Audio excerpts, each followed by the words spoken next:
Hi all, today we are going to discuss about phase comparison pilot relaying scheme for protection of transmission lines.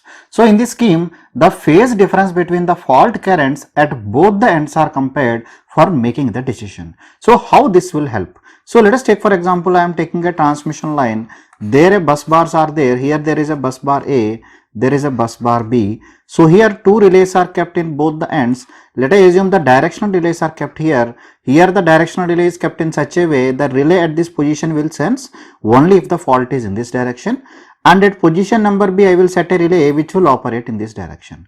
So let us see under different conditions. Let us take for example whenever some external fault happens. So the direction of current in the B will be like this, because both at A and B is like this. So that's why the relay at B will not sense the fault, because the fault direction is not in the direction it is intended to measure. So only the relay at position number A will sense it and B is not sensing. So as only one is sensing and the second one is not sensing, so the phase difference you can see here. So under these conditions the direction of current is like this here and the direction of current is like this here. This is the case of external fault. So whereas in the case of internal fault, if the fault happens internally, the direction of current in the B will be reversed. So the direction of current at B will be in this direction and the direction of current at A will be in this direction. So both the relays will sense and going to communicate among them. So depending on how much is the phase shift between these two currents, so accordingly we make the decision. So understand this clearly. I am just going to the circuit. So then we will go for how the signal will be transmitted and how it will be measured. So this is my complete setup. So let us take at bus bar number A. So we are measuring the current and we are measuring the voltage. So accordingly we can know the direction of my power. That means whether power is passing in this direction or this direction, or whether the fault is there or not. So this will sense the direction of the power, so that will transmit the signal from the relay number A to relay number B. So it will send the modulated signal. Actually the modulated signal will be sent only during the positive half cycle, only during the positive half cycle. So let us take for example, I am taking the case of a signal like this. This is my signal at A, because at point number A, so let us take it as a reference. So this is my current at point number A or bus bar number A. I am taking the ideal case. So now the modulated signal will be transmitted only during the positive half cycle of your supply signal. So this is my modulated signal or a high frequency carrier signal. This carrier signal is injected into this transmission line. So this carrier signal will be injected into the transmission line and it will pass and it will reach the relay D, because this relay will receive and that will be given to the AND gate. So similar is the case depending on what is the value of the current at directional relay B, that will again transmit the carrier signal to the directional relay A. So let us take the case that the modulated signal, because whatever is there, when you demodulate it, we will convert that to a rectangular form so that the sensing will be easy. This is demodulated signal that is transmitted by A, which is sensed by B. So let us take the case of the external fault. So from the case of external fault, I am taking, let us assume the fault has happened here. So when the fault is external, actually B relay is actually desired to sense only if the current direction is like this. But what is the direction of current here? It is opposite direction to what it is intended, or otherwise we can tell that the direction of the current is opposite. So the waveform for the current wave at B will be like this. It is opposite like this. So initially it is negative and then it will be positive. That means when there is a positive half cycle at relay A, the relay B will sense it as a negative half cycle, because the current is not passing in the intended direction for which it is designed. So again I told you that the carrier will be transmitted only during positive half cycle. So that's why this is the carrier signal that is generated by the AND B, which will be transmitted to A. So A will receive the signal and it will demodulate it. So this is the demodulated signal at position number A. So you can see here the A is transmitting at the positive half cycles and B is also transmitting for corresponding to its positive half cycle. You can see the coincidence between these two. These two are not coinciding at any instant. That means if you are comparing them with the AND gate, you can see here this AND gate is comparing both the demodulated signals by the transmitter as well as the receiver. So when this directional relay is equal to 1, then the bidirectional relay B is equal to 0. So both are opposite to each other. So automatically the output of the AND gate will be equal to 0 here also. The output of the AND gate will be 0 here also. So when the output of the AND gate is equal to 0, here one integrator is used, which is used for measuring for how much time there is a coincidence between these two. How much time there is a coincidence between these two, and we will keep a threshold using a circuit. So the time we are representing in terms of the voltage. That means whenever this is 1, that 1 will go on integrating, it will give some value. So we will keep the threshold minimum how much value is required for it to operate. So these two will be compared by the comparator. So whenever this value is greater than the comparator value, then it will send the strip signal to this one. But in this case, integrator also output will be equal to 0. This comparator value, this one will be positive. So automatically your output to your comparator will be 0. So same thing is the case, output to the comparator will be 0. So when the output to the comparator is 0, then your relay will not trip for external fault. That means the fault is not happening between these two sections A and B. So in this case, neither the relay at A nor the relay at B will trip, because it is not in the protected zone. In that way we can protect the protected zone. Getting this one? So in this case, the amount of coincidence is, there is no coincidence at all. So let us take the case for internal fault to understand this concept completely clear. So I am taking one internal fault. So for the case of internal fault, you can see the direction of current supplied by B will be like this, and the direction of current supplied by A will be like this. That means from the point of view of B also, the current is positive. From the point of view of A is also positive. That's why you can see the current at A is this one.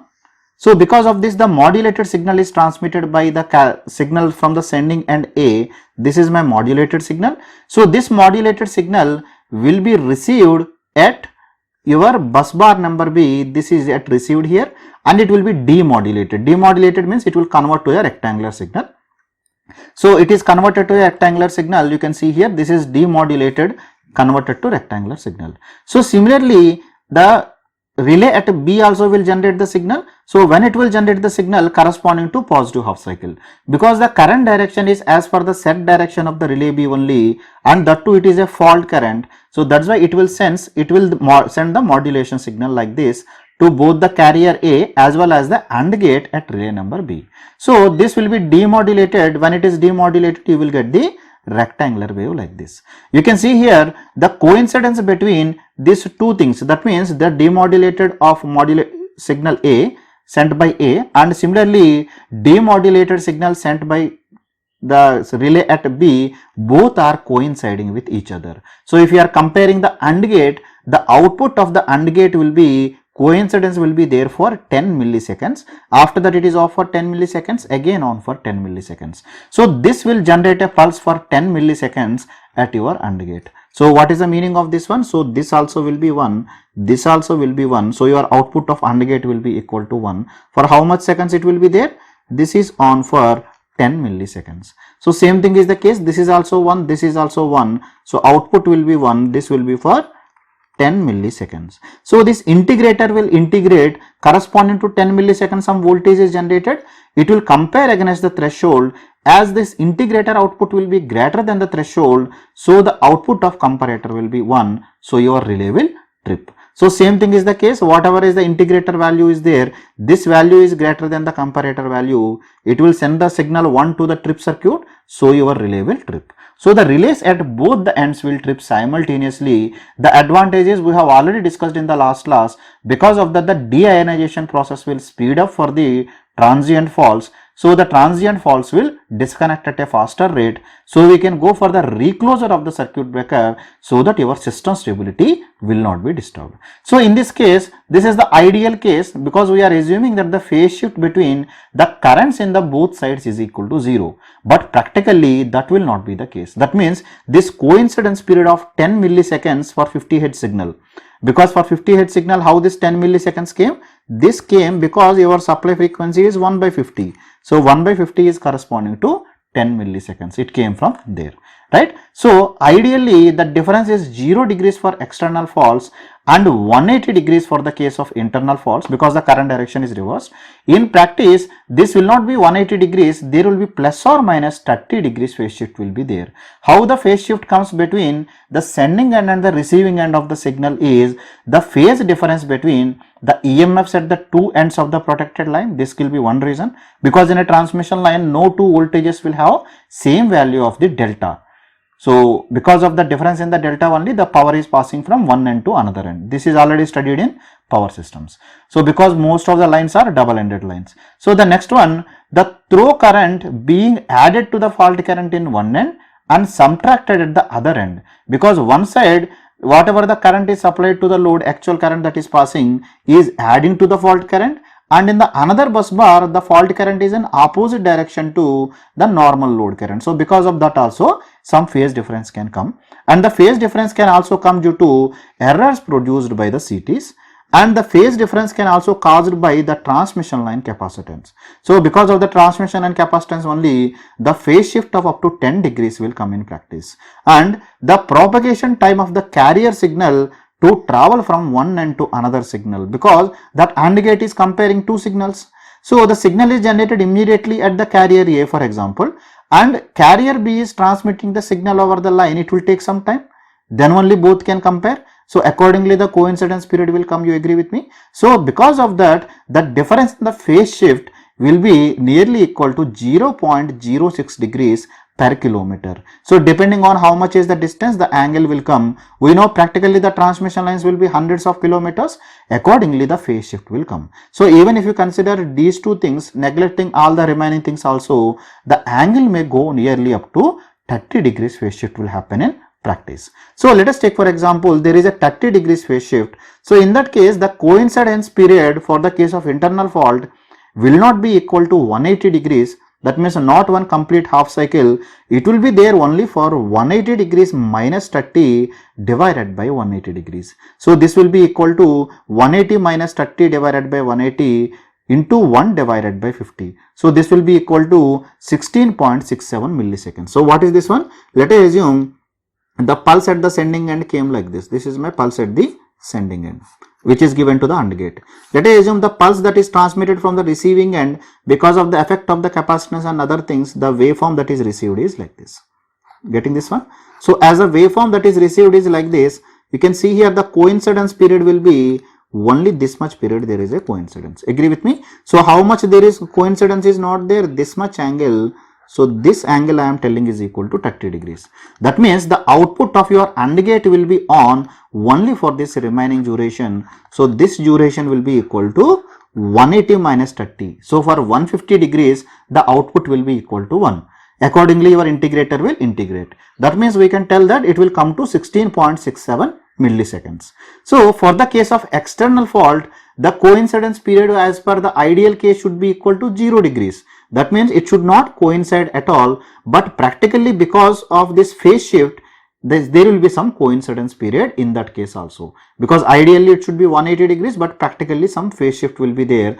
So let us take for example for 30 degrees case, this will become equal to 30 degrees out of 180 degrees, 30 degrees there is coincidence, multiplied by 1 by 50, this will give that 3.33 milliseconds there is coincidence. So if you are taking 30 degrees, it is 3.33 milliseconds. If you are taking, let us take for example some 50 degrees is there, then this value may increase. So what we have to do, we have to keep the threshold in between 3.33 milliseconds and 16.67 milliseconds, depending upon what is the voltage level of your transmission line, because that decides the effect of the capacitance, and also how much is the distance of your transmission line. So these two will be decided based on the voltage level of your line and the distance between, and on the distance between two sides of the line which you want to protect. So these two will decide the threshold accordingly this will work. But in practice, this type of relaying is not used in directly. This type of relaying, carrier aided relaying, is used for helping the distance protection schemes. So how it will help the distance protection schemes in achieving the proper setting or simultaneous opening of the circuit breaker at both the ends so that reclosure will be possible properly. So that will be discussed in the next class. I hope what is the basic concept of phase comparison relaying is completely clear to you. If you still have any queries, you can leave your comments in the comment section below. I will answer to your queries from there. Thank you very much.